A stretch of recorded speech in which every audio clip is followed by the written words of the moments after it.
नमस्कार, मैं हूं संजीव श्रीवास्तव। आप देख रहे हैं 4 पीएम न्यूज नेटवर्क। मित्रों, बिहार में नई सरकार और मुख्यमंत्री पद को लेकर चर्चाओं का दौर दौरा तेज है।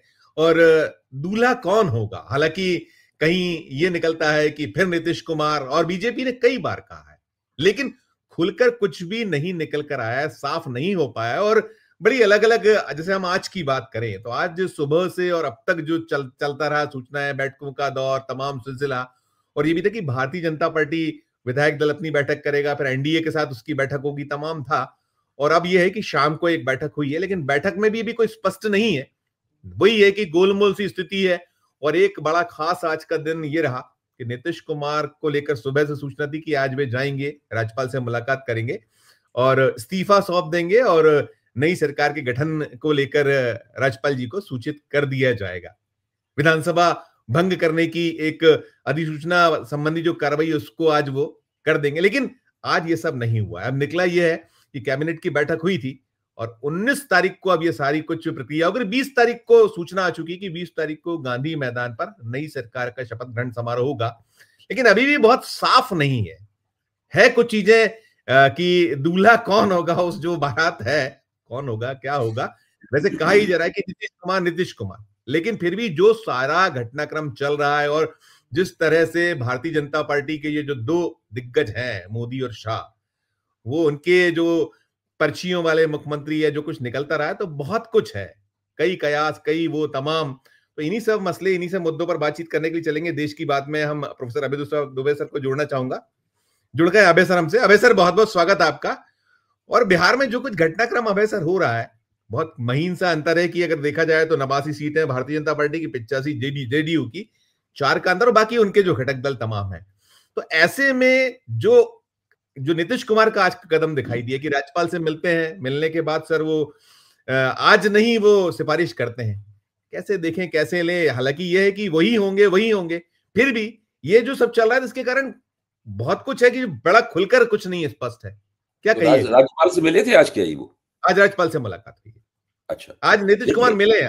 आज मिले हैं नहीं, नीतीश। जब राज्यपाल से, जब सवेरे खबर आई कि राज्यपाल से मिले और उसके बाद उनकी कारों का काफिला राज्यपाल के बंगले की तरफ गया, राजभवन की तरफ गया, तो मैंने इसको मान लिया मनी मन के अब ये हो गया।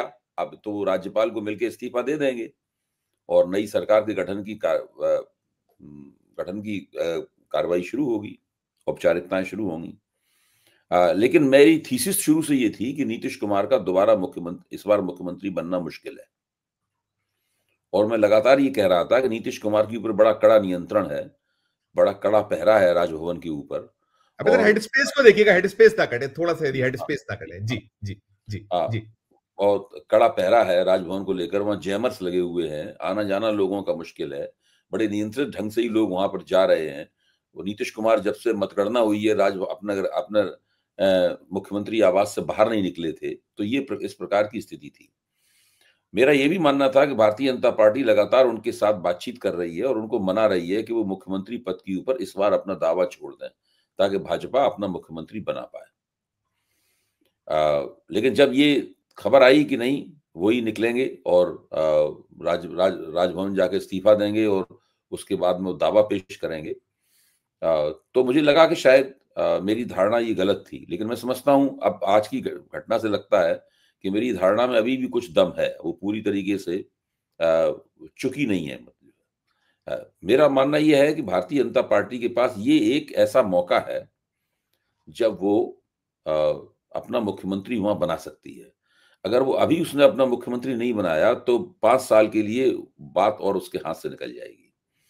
और अभी मुख्यमंत्री बनाने से, अभी भाजपा न केवल एनडीए की सबसे बड़ी पार्टी है बल्कि पूरे बिहार की सबसे बड़ी पार्टी है। तो उसके फायदा क्या होगा? केवल सत्ता ही नहीं प्राप्त होगी, सत्ता तो उसे नीतीश कुमार जब मुख्यमंत्री होते हैं तब भी उसके पास सत्ता रहती है, जो भाजपा चाहती है वो होता है, ऐसी बात नहीं है।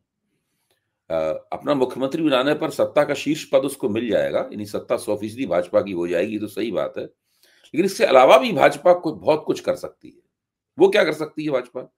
भाजपा अपना मुख्यमंत्री अगर बनाएगी तो अगर मान लीजिए उसने तय किया कि किसी पिछड़ी जाति के व्यक्ति को मुख्यमंत्री बना दे, या किसी पिछड़ी जाति के व्यक्ति को, गैर यादव जो लवकुश समुदाय है उसके अंदर से किसी को मुख्यमंत्री, किसी कुर्मी को, किसी कोयरी को या किसी कुशवाहा को मुख्यमंत्री बना दे, तो ऐसा करके भाजपा इन कमजोर जातियों के बीच में अपने विस्तार की शुरुआत कर सकती है, जो वो आज तक मुख्यमंत्री पद से बाहर रहकर कभी नहीं कर पाई, क्योंकि इन जातियों का एक नीतीश कुमार नाम का मुख्यमंत्री बना रहा और वो इन लोगों का नेता भी बना रहा। भाजपा कभी भी वो नेता पद नहीं ग्रहण कर पाई। तो नीतीश कुमार को मुख्यमंत्री पद से हटाना केवल एक व्यक्ति को हटाना नहीं है, बल्कि भाजपा के लिए जो एक बैरियर लगा हुआ था इन जातियों में प्रवेश का, उस बैरियर को हटाना भी है। और ये अगर भारतीय जनता पार्टी किसी तरीके से एनडीए की एकता को खतरे में डाले बिना, नीतीश कुमार द्वारा पलटी मारे जाने के अंदेशे के बिना अगर वो अपना मुख्यमंत्री बना पाई, तो वो बिहार की राजनीति में और भारतीय जनता पार्टी की राजनीति में एक बहुत बड़ी घटना होगी। क्योंकि भाजपा जो काम उत्तर प्रदेश में कर पाई है कि ऊंची जातियों के साथ साथ वो कमजोर जातियों में भी कोई भी उसके वोट मिलते हैं, तो उनके नेता भी हैं, उनके एनडीए में भी बहुत से नेता हैं, खुद भाजपा में भी नेता हैं, वहां पर बिहार में नहीं काम कर पाई थी। बिहार में अभी भी वो ब्राह्मण, कायस्थ, राजपूत, भूमिहार पार्टी बनी हुई है। कोशिश की उसने, लेकिन कभी कोशिश कामयाब नहीं हुई। और मैं तो कहूंगा कि नीतीश कुमार की मौजूदगी के कारण वो कोशिश कामयाब नहीं हो पाई। वैसे खुद हालत क्या है कि नीतीश कुमार एक नेता है, उपेंद्र कुशवाहा एक नेता है, जीतन राम मांझी एक नेता है, और इन तीनों के बीच में एकता भी है। तो एनडीए के अंदर दो गुट बने हुए हैं, ये अलग गुट है। और चिराग पासवान भाजपा के आदमी है। चिराग पासवान तो पूरी तरह भाजपा के प्यादे हैं, जो वो कहती है भाजपा वो करते हैं। पिछले चुनाव में भाजपा ने कहा तुम बाहर निकल जाओ, बाहर लेकर नीतीश कुमार के पैर काटो, उन्होंने बाहर निकल के 134 उम्मीदवार खड़े कर दिए। और जब चिराग पासवान से उनका दिल्ली में बंगला छीना गया, तो उन्होंने हम लोगों को बुलाया था, मैं भी गया था उसमें कार्यक्रम में है, और उनकी माँ ने हम लोगों को पुड़ियां बना के खिलाई थी, मुझे अभी तक याद है। तो उस वक्त वो बहुत दुखी थे इस बात पे। और मतलब स्थिति ये थी कि उनको लगता था कि हमने भाजपा की सब बात मानी, सब कुछ किया, तब भी उनके पिता का बंगला, जिसमें उनके पिता इस तरह रहते थे जैसे कि वो उन्होंने खरीदा हुआ वो बंगला, और उन्होंने अपने हिसाब से उस बंगले का बड़ा विस्तार और बड़ा सुंदरीकरण भी करा लिया था रामविलास जी ने। एक तरह से इसे अपनी मौरूसी संपत्ति हो, इस तरीके से उस बंगले का इस्तेमाल वो कर रहे थे मुद्दतों से। तो वो उनसे छीना गया तो उनको बहुत दुख हुआ था। उन्होंने पत्रकारों को बुला के शिकायत की थी इस बात से कि उनको छीना जा रहा है, कि हमने भाजपा की इतनी सेवा की फिर भी छीना जाता। तो वो दरअसल भारतीय जनता पार्टी की सेवक है, और भाजपा की बिहार के लिए जो डिजाइन है, जो सामाजिक डिजाइन है, उसके वो महत्वपूर्ण अंग है। मतलब हमेशा पासवानों को भारतीय जनता पार्टी के साथ जोड़े रहते हैं। तो ये एक इस तरह से मामला चलता है। हो सकता है आगे जाके वो भाजपा के अंदर शामिल ही हो जाए, मतलब या अगर भाजपा ने इसे उपयोगी समझा, तो ये भाजपा जो एक हिंदू राजनीतिक एकता बिहार में बनाना चाहती है अपने नेतृत्व में, वो करने में उसको मदद, इससे सहूलियत होगी। और राष्ट्रीय स्वयंसेवक संघ का जो उद्देश्य है, उस उद्देश्य को वो पूरा करने के लिए भी उसके लिए जरूरी है कि वो बिहार में मुख्यमंत्री पद पर अपना बंदा बैठाए और नीतीश कुमार को उस पद से हटाए। बिल्कुल।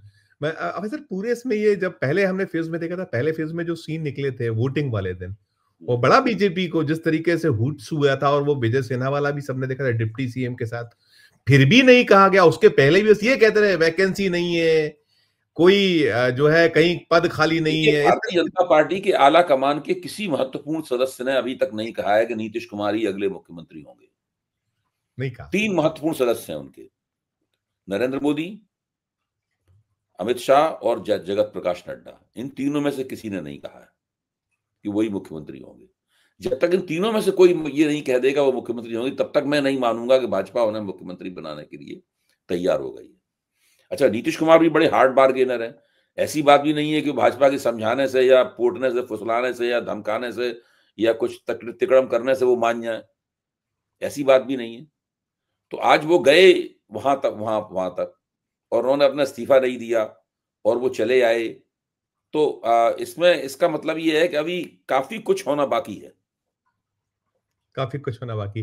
तो सर मुझे लगता है कि कहीं ना कहीं वो खबर दी है आपने, ये बड़ी खबर दी है आप। जी नहीं, ये निकल रहा है सर, आ रहा है दिन भर से हम लोग जो देख रहे हैं। अभी शाम तक भी हमने देखा, अभी शाम को भी नहीं, इसलिए वो देख नहीं पाया। मैं प्रकाशक के पास गया हुआ था अपने इसलिए मैं वो खबरों को देख नहीं पाया।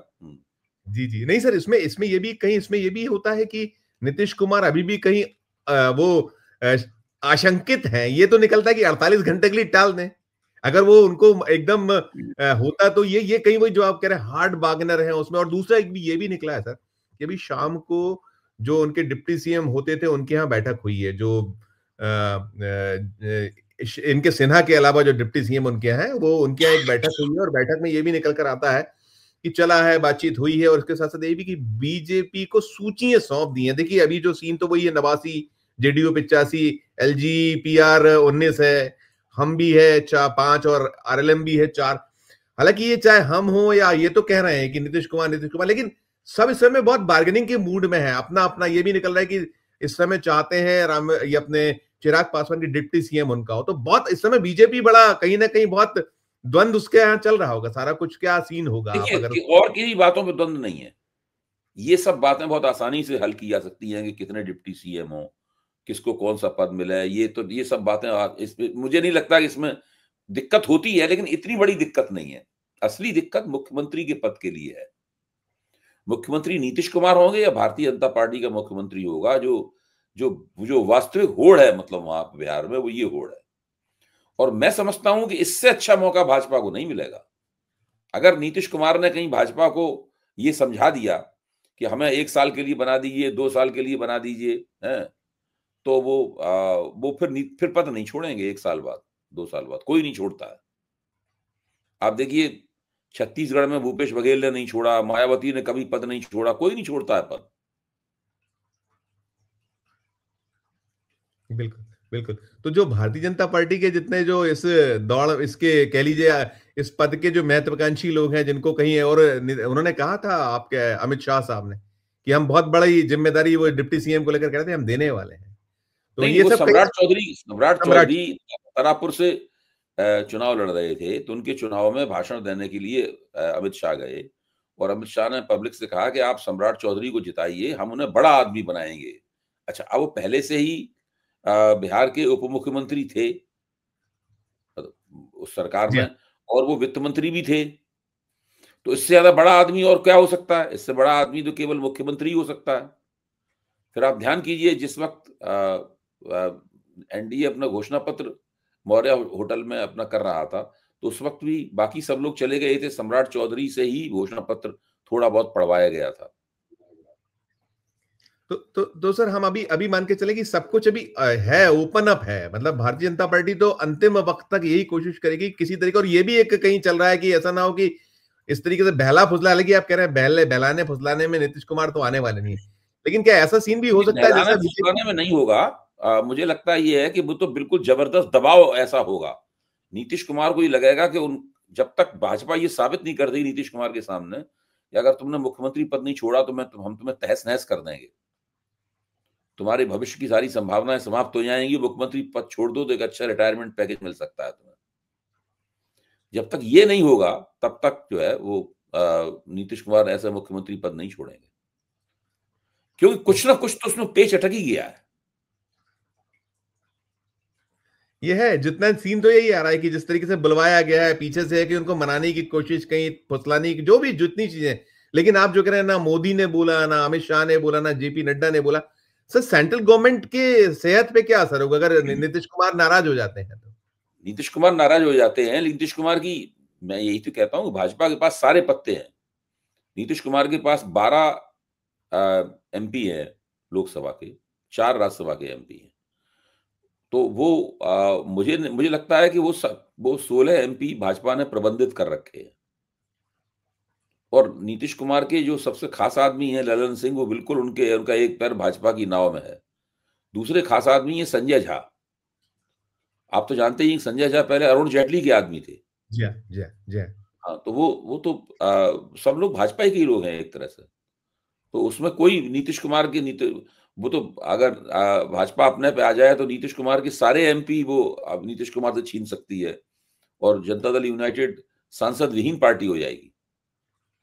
क्योंकि नंबर गेम में तो बहुत पर्याप्त है वैसे वो अपने दम पे भी। लेकिन जैसा संदेश होता रहा जो करते रहे, लेकिन कुल मिलाकर जो अमित शाह या जो मोदी हैं दोनों का जो शैली है वो बहुत बहुत इसी के कारण शायद असमंजस है, नहीं तो मुझे लगता है कि आज हो जाता वो इस्तीफा देके और प्रक्रिया की एक शुरुआत कर देते। मिले हैं वो राज्यपाल से। और इसके अलावा मैं एक चीज पे भी चाहूंगा कि तेजस्वी यादव फिर नेता चुन लिए गए, वहां हुई है। हालांकि अब उनका तो दल बहुत छोटा सा हो गया, बिल्कुल कट हो गया, लेकिन उनके जो घर की रार तकरार पर बहुत बीजेपी ने फोकस किया हुआ। उनके जो चाहे तेज प्रताप यादव हो या वो जो उनकी बहन वाला मसला निकल कर आया, और इन सबके बीच में जाना करना, और उसमें ये भी कहीं कोशिश की गई संदेश देने की लालू जी की सहमति और फ्री हैंड, तो ये सब इसको। और फिर इसके अलावा इंडिया ब्लॉक में जितनी चीजें हैं सर, इंडिया ब्लॉक अब पुनः कैसे किस तरीके से मूव करना चाहिए? देखिए, जहां तक तेजस्वी यादव का सवाल है और उनके परिवार का सवाल है, इसके दो पहलू हैं। पहला तो यह है कि उसके उसके भीतर जो गतिविधियां हो रही हैं, जो परिवार में नाराजगी है, भाई बहन का झगड़ा है, या जो भी है, मैं उसके ऊपर नहीं जाऊंगा। वो बहुत भद्दी स्थिति है, किसी को उसमें मजा नहीं लेना चाहिए उसमें। वो इस परिवार के लोगों की गलती भी है, उन्हें अपनी जो लंगोटी जो है वो जनता के बीच में नहीं धोनी चाहिए। वो बिहार का बहुत बड़ा राज परिवार है। वो लंबे अरसे तक उनके पास सत्ता रही है, अभी भी सत्ता के वो दावेदार हैं, तो उन्हें उसी तरीके से गरिमा से पेश भी आना चाहिए। अगर आपस में मतभेद हैं, तो उन मतभेदों को इस तरीके से व्यक्त करना और इस प्रकार के झगड़े होना बहुत ही भद्दा लगता है। उससे उस परिवार की साख को नुकसान होता है, उनकी पार्टी को नुकसान होता है। ठीक है, अब जो नुकसान हुआ है उसको उन्हें उठाना पड़ेगा। ये तो उनकी बात रही। जहां तक बीजेपी का सवाल है, बीजेपी का तो हथकंडा ही है कि इन लोगों को जितना जितना ज्यादा बदनाम किया जा सके, जितना ज्यादा इनकी साख गिराई जा सके, उतना किया जाए। और इन लोगों ने ही उन्हें मौका प्रदान किया है बीजेपी को, बीजेपी वाले और मीडिया की मदद से ये काम कर रहे हैं। तो ये तो वो बात रही। जहां तक इंडिया गठबंधन का सवाल है, मैं ये समझता हूं कि इंडिया गठबंधन, ये चुनाव वो हार गए हैं, इसलिए इंडिया गठबंधन के ऊपर बहुत लेदे हो रही है उनके साथ। जबकि आप याद कीजिए, जब जब उत्तर प्रदेश में भारतीय जनता पार्टी चुनाव हार गई थी 2024 में, तो कितने 1 2 3 महीने तक जूतम बाजार होता रहा था उस पार्टी के अंदर। 2 3 महीने तक, मतलब दोनों उप मुख्यमंत्री जो है वो मुख्यमंत्री के खिलाफ खुलेआम बोलते रहे थे, और मुख्यमंत्री साहब अपने घर में दुब के रहे थे। भूपेंद्र चौधरी की कमेटी जो है वो जांच करती रही थी। उस जांच रिपोर्ट भी एक तरह से मुख्यमंत्री के खिलाफ पूरा एक्शन था।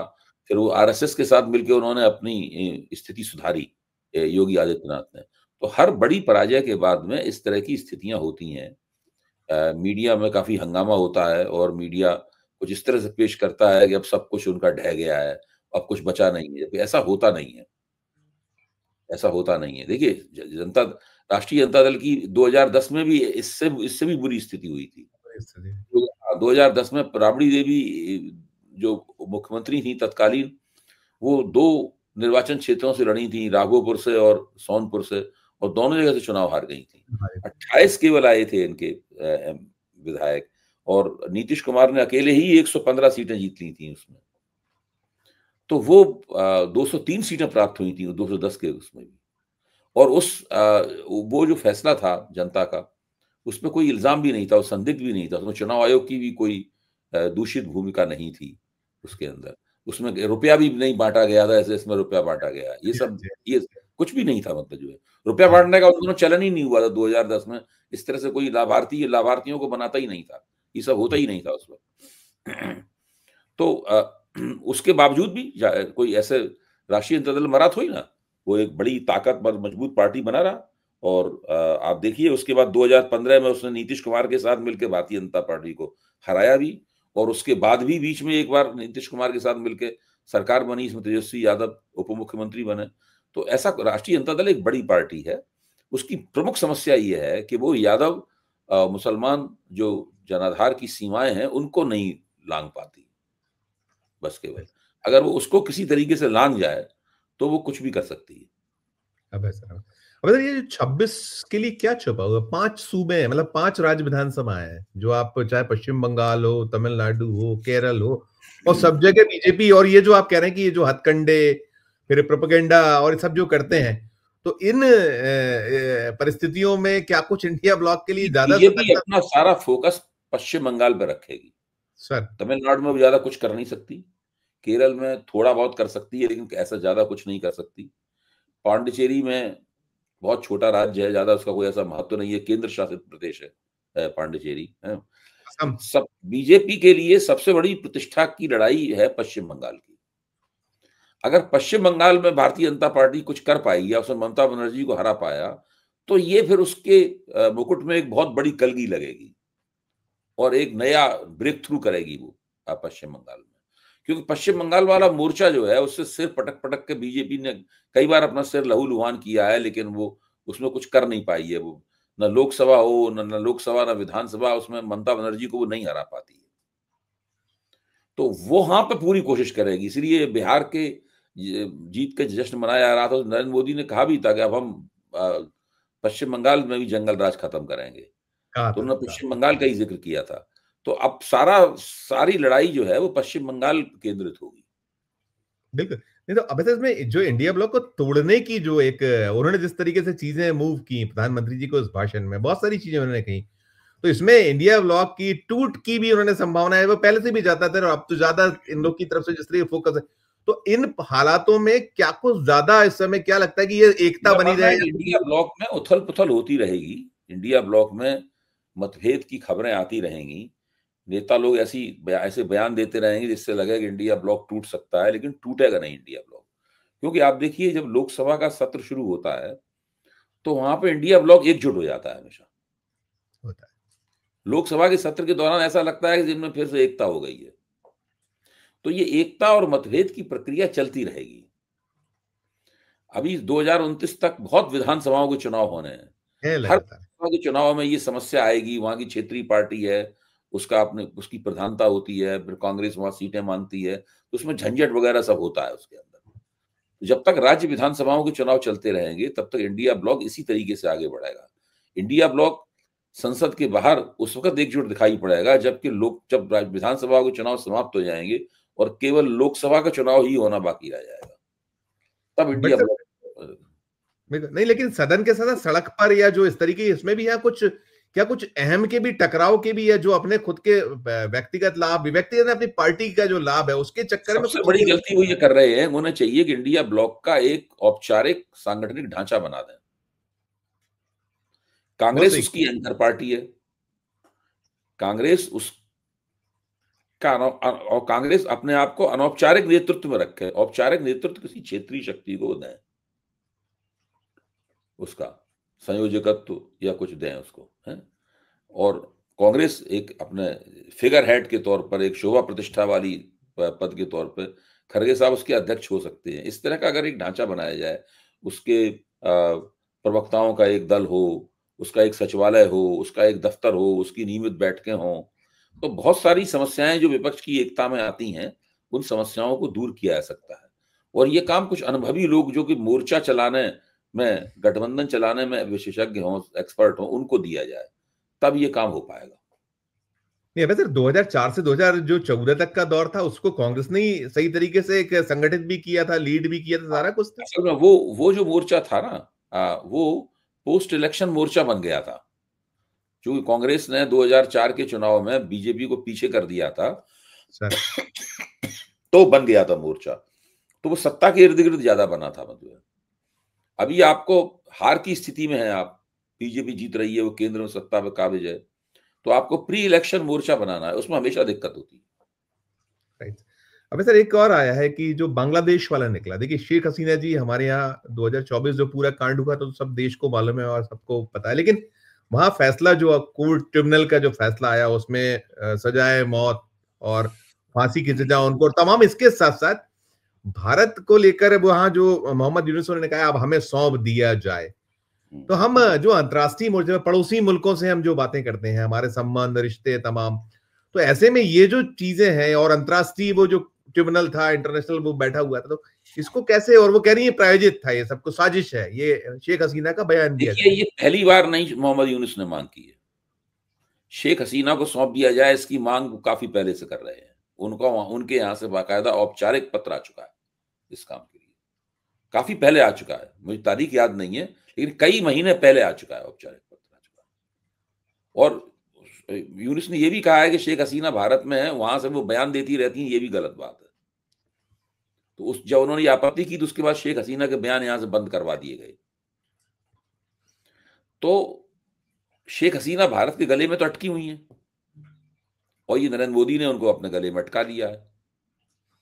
या तो वो शेख हसीना से भारत की सरकार ये कहे कि आप यहां से जाइए किसी और देश में, हमारा पिंड छोड़िए आप, वरना तो समस्या पैदा हो जाएगी ना। एक देश ने उनको अपना राष्ट्रीय अपराधी घोषित कर दिया है, उन्होंने लोकतंत्र का जो हनन किया है, जो उनके राज्य में लोग गायब होते थे, आज तक उनका पता नहीं चला है, हत्याओं के आरोप हैं, दमन अत्याचार के आरोप हैं। 435 पेज का फैसला सुना है क्या? 430 तो वो उन्होंने फांसी की सजा दे दी है। जी। तो अब भारत उन्हें बांग्लादेश को तो सौंपेगा नहीं। सौंपने का मतलब ये है कि आप शेख हसीना को भारत ने फांसी पर चढ़ा दिया जी एक जी तरह से। तो ऐसे में भारत के पास सबसे अच्छा तरीका ये है कि या तो वो मोहम्मद यूनिस बांग्लादेश की सरकार के साथ मिलकर बैठकर शेख हसीना के लिए एक रास्ता निकलवाए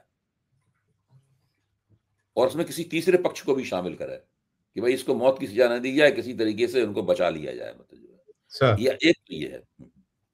दूसरा एक तरीका ये है कि वो भारत सरकार शेख हसीना से कहे कि आप चले जाइए यहां छोड़ के, हमारा झंझट, हमारा पिंड छोड़िए। इसके अलावा और कोई चारा नहीं है। बिल्कुल। शेख हसीना के समर्थकों ने कुछ राजनीति अभी तक ठप बैठे हुए थे, अब कुछ राजनीति करना शुरू भी की है, लेकिन मुझे नहीं लगता कि वो अगर शेख हसीना की पार्टी दोबारा आना चाहती तो उन्हें वहां कोई नया नेता बनाना पड़ेगा अपना। शेख हसीना को नेता बना के नहीं राजनीति कर सकते हो। राइट। अब इधर वहीं लाके खत्म करता हूं। फिर वो जो अब बचा हुआ जो है 20 तारीख को शपथ ग्रहण समारोह बिहार में, तो फिर फाइनली दूल्हा कौन? क्या फिर नीतीश जी है कि कुछ आपको और दिखला ही पड़ता है? भाई मैं तो ये मानता हूं कि अगर मैं बीजेपी का नेता होऊंगा तो मैं तो नीतीश कुमार को नहीं मुख्यमंत्री बनने दूंगा, मैं तो अपनी पार्टी को बनाऊंगा मुख्यमंत्री, क्योंकि इतना इससे अच्छा मौका हमें कोई और नहीं मिलेगा। मेरी तो सीधी बात है। राइट। बहुत बहुत शुक्रिया अभय सर। देखते हैं कल चीजें और डिकोड होंगी, फिर परसों तो सारा कुछ साफ हो गई होगा क्योंकि 19 को होगा और तब तक तो कुछ ना कुछ तो इनको करना पड़ेगा। 20 को शपथ ग्रहण है। अब बहुत बचा रही दिलचस्प स्थिति है। जैसे अप्रत्याशित हमने नतीजे देखे तो इससे इनकार शायद नहीं कर सकते कि कुछ वहां भी अप्रत्याशित हो सकता है। इससे एकदम इनकार हम लोग नहीं कर सकते। शायद बिल्कुल हो सकता है अप्रत्याशित। जी। बहुत शुक्रिया अभय सर, बहुत धन्यवाद, आभार। तो मित्र सुन रहे थे अभय दुबे साहब को और हम बात कर रहे थे बिहार की भी बात करते थे। बिहार में जो सीन निकला हुआ है तो उसको लेकर अभय जी ने कुछ चीजें डिकोड की और उन्होंने बांग्लादेश से जो फैसला आया उसको लेकर भी साफ कर दिया है, कह दिया है साफ तौर पर कि अब भारत के पास बहुत विकल्प नहीं है। और जो स्थितियां हैं इसमें जो खूब बात यही है कि उनसे कहा जाए कि भाई अब आप भारत का पिंड छोड़िए, ऐसा जैसे अभय सर कहीं कह रहे हैं, और नहीं तो फिर दिक्कत पैदा होगी। तो मित्रों आपने सारी चर्चा सुनी, आपकी अपनी चाहे वो बिहार में मुख्यमंत्री पद को लेकर जो अब चल रहा है सारा कुछ उसको, और फिर बांग्लादेश, दोनों पर आपकी जो भी राय हो इस वीडियो के कमेंट बॉक्स में अपनी राय प्रकट कीजिएगा। और हमारी चर्चा अच्छी लगे तो चैनल को लाइक कीजिएगा, सब्सक्राइब कीजिएगा, ज्वाइन का बटन दबाइएगा तो हमारी हौसला अफजाई होगी। प्यार और उससे रखिए और देखते रहिए 4 PM न्यूज नेटवर्क। धन्यवाद, नमस्कार।